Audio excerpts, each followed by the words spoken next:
Hi friends, this is Manasa. Welcome back to our channel. ఈరోజు వీడియోలో December 29, 2020 కోరల పౌర్ణమి సందర్భంగా సజ్జ కుడుములు ఎలా ప్రిపేర్ చేసుకోవాలో చూద్దాము. అండ్ ఆల్సో ఈరోజు దత్తాత్రేయ స్వామి జయంతి కూడా. అండ్ ఈ సజ్జ కుడుములు వచ్చేసి మన పాత ట్రెడిషనల్ వంటకము. అండ్ కోరల పౌర్ణమికి కంపల్సరీ అందరి ఇళ్లల్లో చేసుకుని దీన్ని తినేవాళ్ళము. ఫస్ట్ కుక్కలకి వేస్తాము, తర్వాత మనం తింటాము. అండ్ ఇది చేసుకోవడం అయితే చాలా ఈజీ అండ్ న్యూట్రిషన్ ఫ్యాక్ట్స్ ఎక్కువగా ఉంటాయి. సో ఈ జనరేషన్ వాళ్ళకి ఈ వంటకం గురించి పెద్దగా తెలియకపోవచ్చు. బట్ నేను మళ్ళీ ఒకసారి ఈ వీడియో ద్వారా అందరికీ గుర్తు చేస్తున్నాను. ఈ సజ్జ కుడుములు ప్రిపేర్ చేసుకోవడానికి మనకి సజ్జ పిండి, బెల్లము, నానబెట్టిన బొబ్బర్లు లేదా అలసందలు తీసుకోవాలి. ఫస్ట్ మనం ఒక గిన్నె పెట్టుకొని అందులో పావు కప్పు వాటర్ వేసుకొని అందులో హాఫ్ కప్పు బెల్లం వేసుకుంటున్నాను. నేను ఒక కప్పు పిండికి హాఫ్ కప్పు బెల్లం తీసుకుంటున్నాను. బెల్లాన్ని కరిగే వరకు వాటర్ని బాయిల్ చేసుకోవాలి. పాకం లాగా ఏమీ అవసరం లేదు. జస్ట్ బెల్లము వాటర్లో కరిగేంత వరకు జస్ట్ బాయిల్ చేసుకుంటే సరిపోతుంది. ఈ లోపల ఇంకొక గిన్నెలో ఒక కప్పు సజ్జ పిండి తీసుకోవాలి. ఇంకా పావు కప్పు నానబెట్టుకున్న బొబ్బర్లను తీసుకున్నాను. వాటిని అలసందలు అనొచ్చు, కౌపీస్ అనొచ్చు.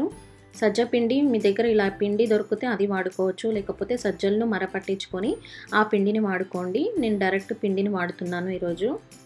అందులో కొంచెం చిటికెడు సాల్ట్ వేసుకోవాలి. ఆ తర్వాత వాటర్ బాయిల్ అయిపోయింది కదా, బెల్లం అంతా కరిగిపోయింది. సో ఆ బెల్లం వాటర్ తోటి మనము ఈ పిండిని కలుపుకోవాలి, ముద్దలాగా చేసుకోవాలి. వాటర్ కొంచెం కొంచెంగా యాడ్ చేసుకుంటూ కలుపుకోండి. బెల్లం తినని వాళ్ళు, తీపి అవసరం లేదు అనుకున్న వాళ్ళు మీరు జస్ట్ నార్మల్ హాట్ వాటర్ తోటి పిండిని తడుపుకోండి. స్వీట్ లేకున్నా ఏం పర్వాలేదు, బట్ స్వీట్ వేస్తే కొంచెం పిల్లలు ఇష్టంగా తింటారని నేను ఇలా బెల్లం వాటర్ తోటి కలుపుతున్నాను పిండిని. అండ్ ఇందులో మనం ఎటువంటి ఆయిల్ కానీ నెయ్యి కానీ ఏమి వాడం కాబట్టి చాలా చాలా healthy food and nutritional facts ఎక్కువగా ఉంటాయి. పిల్లలు, పెద్దలు ఎవరైనా దీన్ని తినొచ్చు. అండ్ మామూలు అప్పుడైతే మనం చేసుకోము వీటిని. సో ఇలా పండగ పేరు మీదనైనా సరే ఇలాంటివి చేసుకొని, ఇలాంటి ట్రెడిషనల్ వంటలు కంపల్సరీ చేసుకొని ఆ రోజైనా తినాలి. మనం చపాతీ పిండి ఎలా కలుపుతామో ఇది కూడా అలానే కలుపుకోవాలి. ఇలా చేసుకున్న కుడుముల్ని మనం ఆవిరి మీద ఉడికించుకోవాలి. మీ ఇంట్లో స్టీమర్ ఉంటే అందులో ఉడికించుకోవచ్చు. స్టీమర్ లేని వాళ్ళు ఇలా నాలాగా ఇడ్లీ పాత్రలో ఉడికించుకోవచ్చు. ఆవిరి మీద మనం ఇడ్లీ ఎలా ఉడికించుకుంటామో అలానే మీడియం ఫ్లేమ్లో ఒక 15 నిమిషాలు ఆవిరి మీద ఉడికించుకుంటే మనకి హెల్దీ అయిన, టేస్టీ అయిన సజ్జ కుడుములు అనేవి రెడీ అయిపోతాయి.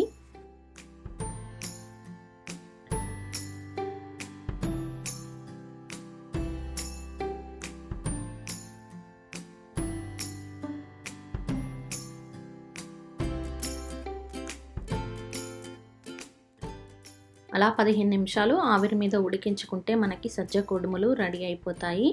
ఒకవేళ మీ పిల్లలు ఇవి తినకపోతే వాళ్ళకు పీనట్ బటర్ని పెట్టి ఇవ్వండి. అది టేస్టీగా ఉంటుంది కాబట్టి దాంతోపాటు ఇది కూడా తింటారు. అండ్ ఇవాళ వీడియో మీకు నచ్చినట్లయితే ప్లీజ్ ఒక లైక్ చేయండి, కమెంట్ చేయండి. ఛానల్ని సబ్స్క్రైబ్ చేసుకోవడం అస్సలు మర్చిపోవద్దు. పక్కనే ఉన్న బెల్ ఐకాన్ని కూడా హిట్ చేయండి సో దట్ నేను వీడియో పెట్టగానే మీకు నోటిఫికేషన్ వస్తుంది.